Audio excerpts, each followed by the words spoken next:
Good morning, I'm Naresh Mago. The headlines.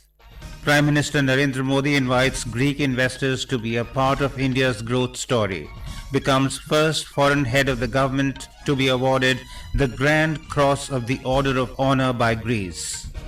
Prime Minister Modi interacts with Chandrayaan-3 mission scientists at ISRO Headquarters in Bengaluru. G20 Culture Ministers Meeting to begin today in Varanasi. Union Home Minister Amit Shah calls for use of modern technology in policing from Constabulary to the highest level. IMD forecasts heavy rainfall over northeast India and Sikkim during next 2 to 3 days. And in badminton, Indian shuttler HS Prannoy storms into semifinals of the BWF World Championships in Copenhagen.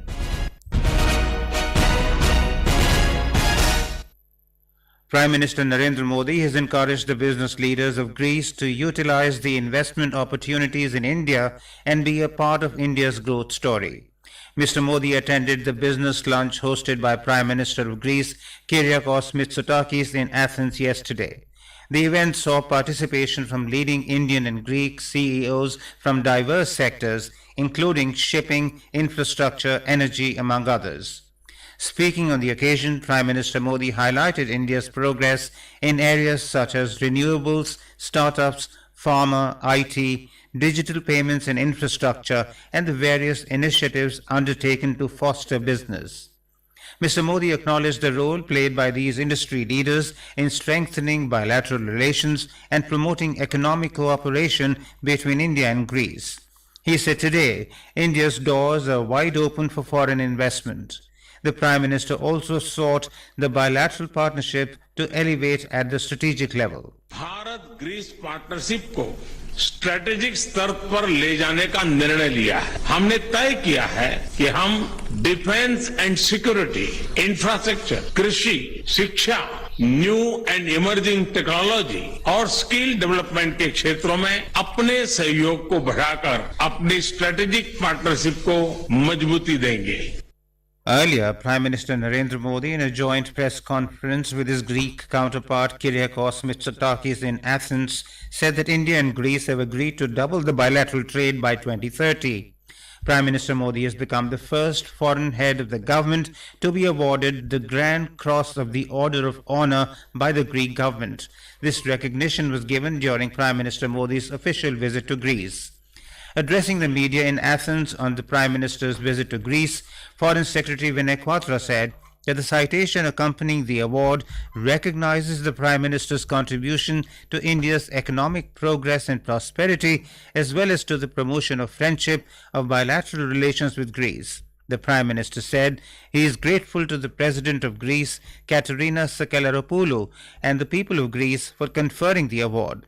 He said he dedicates this award to 140 crore Indians.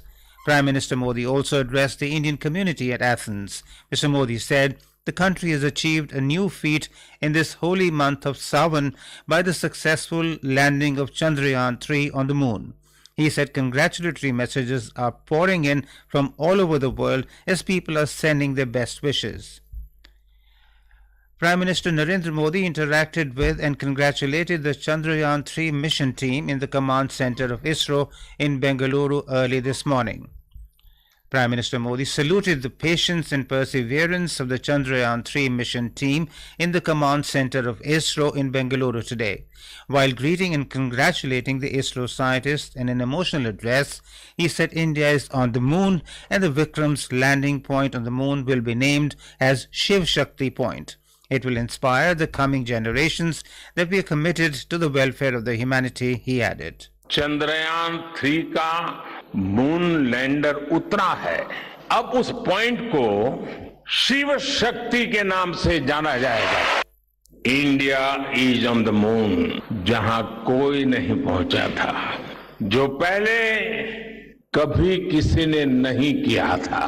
ये आज का भारत है, निर्भीक भारत, जुझारू भारत, जो नया सोचता है, नए तरीके से सोचता है, जो डार्क जोन में जाकर भी दुनिया में रोशनी की किरण फैला देता है। यही भारत दुनिया की बड़ी बड़ी समस्याओं का समाधान करेगा.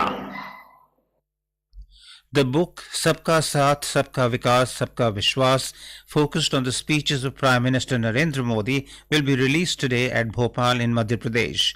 Chief Minister of Madhya Pradesh Shivraj Singh Chauhan and Union Information and Broadcasting, Youth Affairs and Sports Minister Anurag Singh Thakur will attend the release program to be held at Bhopal's Kushabhau Thakare International Convention Centre. In the release program, the second and third volumes focusing on the addresses of Prime Minister Narendra Modi from June 2020 to May 2022 will be released. The series has been titled Sabka Saath, Sabka Vikas, Sabka Vishwas. The first volume of the series was launched on the September 23 last year. The second volume of the book covers 86 speeches from the second year of Mr. Modi's second term in the Prime Minister's office from June 2020 to May 2021, whereas the third volume is a collection of 80 speeches from June 2021 to May 2022, the third year of Mr. Modi's second term in the Prime Minister's office. In these books, various subjects including self-reliant India, citizen-first governance, COVID-19 and the changing world, emerging India, topics related to farmers, youth, soldiers, health, sports and women have been incorporated. Sanjeev Sharma, Akashvani News, Bhopal. The Culture Ministers Meeting CMM of G20 to be held today in Varanasi will be a culmination of all the previous meetings and discussions of India's G20 Culture Working Group CWG. Union Culture Minister G. Kishan Reddy will participate in the meeting. A detailed report on the insights and recommendations from the expert-driven global thematic webinars titled G20 Culture Shaping the Global Narrative for Inclusive Growth will be launched in the CMM. A special postage stamp will also be released, marking the journey of the hallmark campaign of Culture Unites All under the CWG of India's G20 presidency. Talking to the media yesterday, Union Culture Minister G. Kishan Reddy said that the Varanasi culture meetings have created an opportunity to discuss multi-dimensional global relations related to the culture sector. He informed that more than 400 antiquities have been retrieved and brought back to India since 2014. Speaking on the occasion, MOS Culture Ms. Meenakshi Lekhi said that India's presidency brings out the beautiful tapestry of the cultural milieu of the country and Varanasi specifically, which has been chosen as a UNESCO City of Heritage for music. More from our correspondent covering the event. A grand cultural musical concert Sur Vasudha will be organized today at Trade Facilitation Center, bringing together musicians from 29 countries on the theme of Vasudhaiv Kutumbakam. Yesterday, after the working sessions concluded, the delegates visited the Sant Ravidas Ghat for a cruise on river Ganga followed by the Grand Ganga Aarti. Thereafter, the delegates witnessed a mesmerizing cultural performance organized by renowned dancer and choreographer Rani Khanam. With Sushil Chandra Tiwari, this is Raina from Akashvani News.